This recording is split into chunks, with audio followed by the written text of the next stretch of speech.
Hi guys, welcome back to my channel, and today we're doing the second video of digestion. It'll be divided into three parts. The first one is already done, and today we're doing the process of digestion. That is how exactly the food we eat is assimilated into our body. So let's start. How does the process of digestion start? It starts with your mouth because it's the anterior part. So the food undergoes two processes in the mouth. Number one is mastication and the second process is deglutition. Mastication matlab chewing it.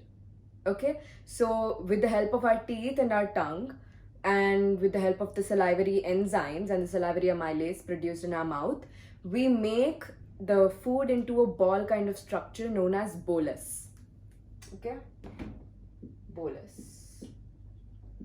And this bolus is taken inside, and this process is known as deglutition. When the bolus moves from the mouth into the esophagus, the process is known as deglutition. So in the mouth, this bolus is acted upon several hydrolytic enzymes, and those enzymes are produced by the saliva which is present in our mouth. So our saliva contains salivary amylase, that is the enzyme which breaks down the bolus, and then we have certain electrolytes like Ne plus, K plus, H3O minus. We also have a specific kind of enzyme known as lysozyme which kills the bacteria present in the mouth.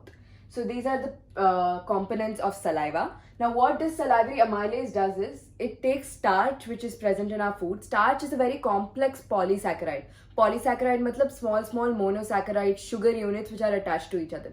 So this polysaccharide is broken down into a disaccharide known as maltose. And salivary amylase maintains the pH of our mouth at 6.8. So what salivary amylase does it digests about 30% of the starch present in the food, and after that it proceeds to our esophagus, and by the peristaltic movements of our esophagus it goes to our stomach by the gastroesophageal sphincter, if you remember from the previous video. Now let's come to the stomach. Stomach is the main organ for digestion of proteins actually. So stomach has a very low pH of about 1.8 because there is the presence of HCl, that is hydrochloric acid, which is a very strong acid in our stomach. Stomach has the gastric part of our stomach, from where the secretions of stomach are given out, has three kinds of cells. The first one is mucous neck cells. Second one is peptic cells or chief cells. And the third one is parietal or oxyntic cells. Okay, so mucous cells or mucous neck cells, they secrete mucus. This mucus helps prevention of the erosion of our stomach wall. Since there is HCl in our stomach, so there are high chance ki the HCl present in our stomach will harm the wall of the stomach. So instead of that happening, we have mucus present which prevents the degradation of the stomach wall. Then we have peptic cells, which are the main cells, the chief cells that are responsible for the production of pepsin.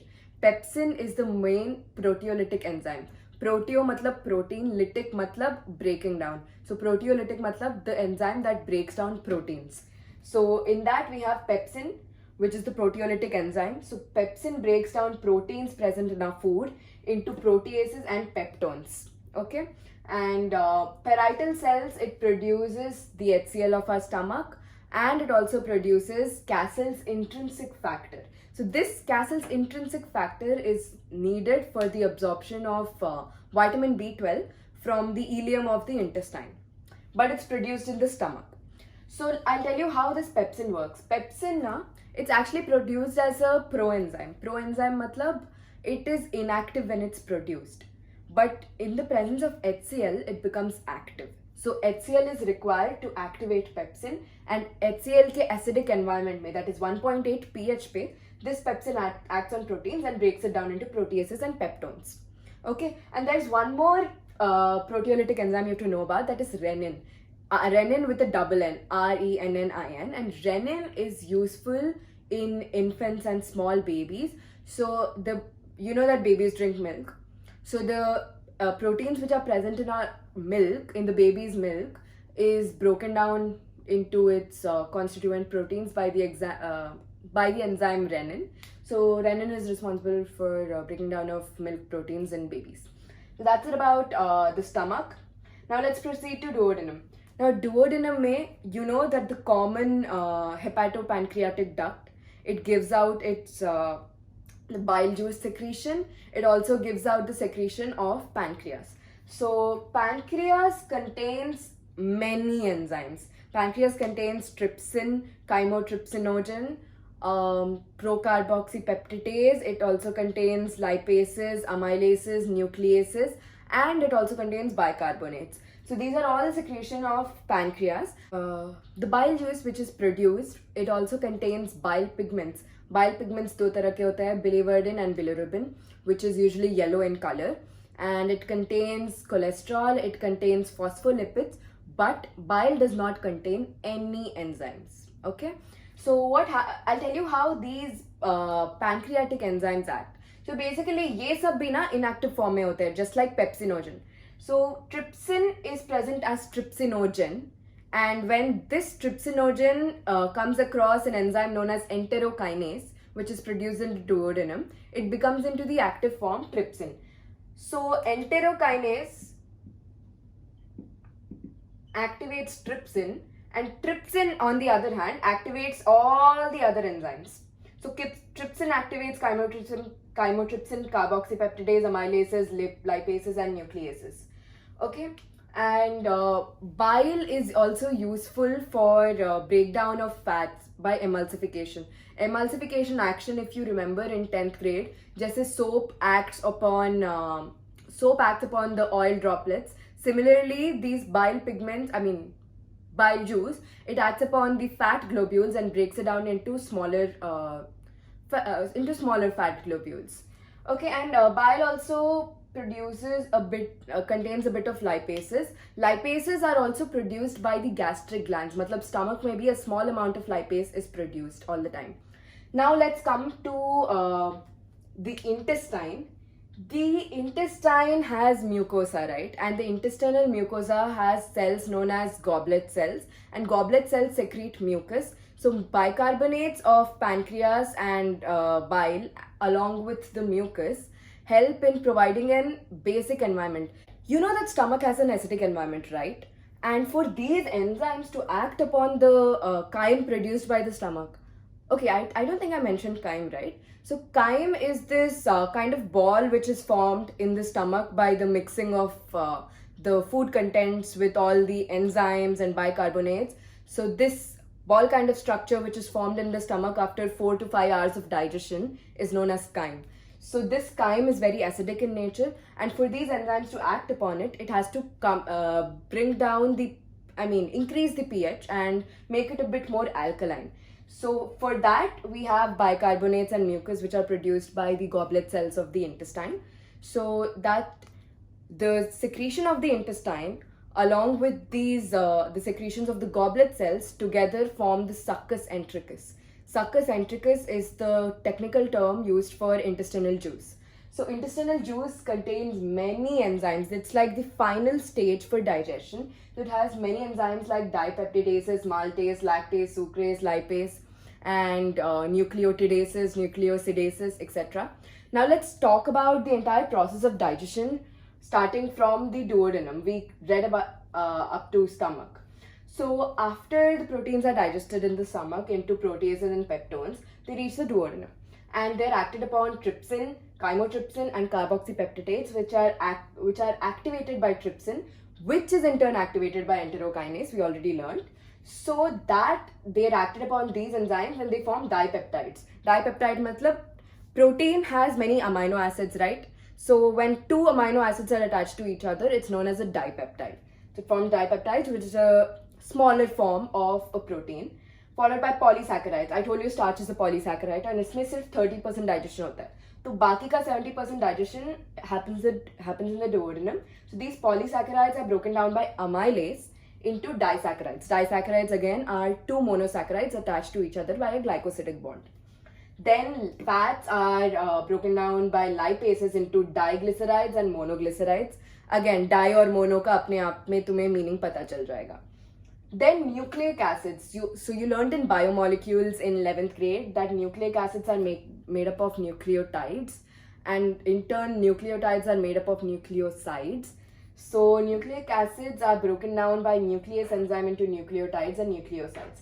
So these are the reactions which happen because of pancreatic enzymes and the bile. Now let's come to the intestine. Intestine में जो भी इधर product मिलता है, those products get further reduced into their smallest forms. So I told you dipeptides are 2 amino acids. तो dipeptidase से वो 1 amino acids में बन जाता है. Then maltose, by the action of maltase, it gives 2 glucose. Maltose is basically a compound made up of 2 glucose molecules. And lactose, lactase से glucose और galactose देता है. Sucrose, sucrase से glucose और fructose देता है. And monoglycerides or diglycerides, which are formed from fats by the action of lipases, they give fatty acids and glycerol by the action of lipases again in the intestine. Now, जो nucleic acids से nucleotides and nucleosides बनते हैं, so nucleic acids are acted upon nucleotidases and they form nucleotides.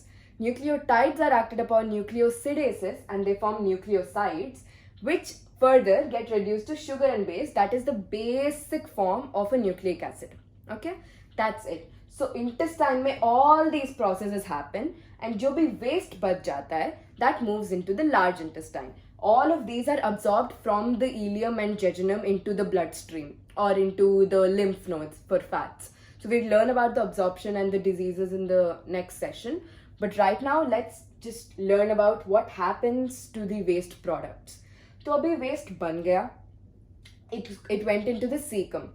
Now in the large intestine, there is hardly any digestion. सिर्फ थोड़े water and drugs are absorbed from the large intestine. Apart from that, nothing really happens. And the second process that happens in the large intestine is because of the mucus and all these secretions, the waste products from the small intestine are made into a compact structure for it to be given out by the body. So this process is known as defecation, and yeah, that's it about the large intestine. Let's study about how the process of digestion is controlled, that is the neural control of digestion. Well, I forgot to mention one valve. So जो waste निकलता है small intestine से, it's guarded by the ileocecal valve so that it goes to the cecum of the large intestine. I think that's it I left. Now let's come to the neural coordination of digestion. So basically ज़्यादा नहीं है इसमें. When you look at food, obviously तुम्हारा first instinct, the sight and smell of food say you start salivating, मतलब saliva gets produced. Similarly, gastric juices and etc. are also produced by neural mechanism. And there are several local hormones. Local hormones matlab they're not produced by these major glands, but stomach and pancreas itself produce hormones known as gastrin, cholecystokinin. You learn those hormones in the last chapter, which is chemical coordination. And that is it about the neural mechanism. And we're done with today's session. Next class, we'll be starting with absorption of digested food and the diseases of digestive system, followed by respiration in the next class. And after that, I'll be doing a special video on how I managed my time in 11th and 12th for NEET and JEE. So yeah, I'll keep you guys posted. Thank you so much for watching. Please share it with people who you think will require this, and please like, share and subscribe.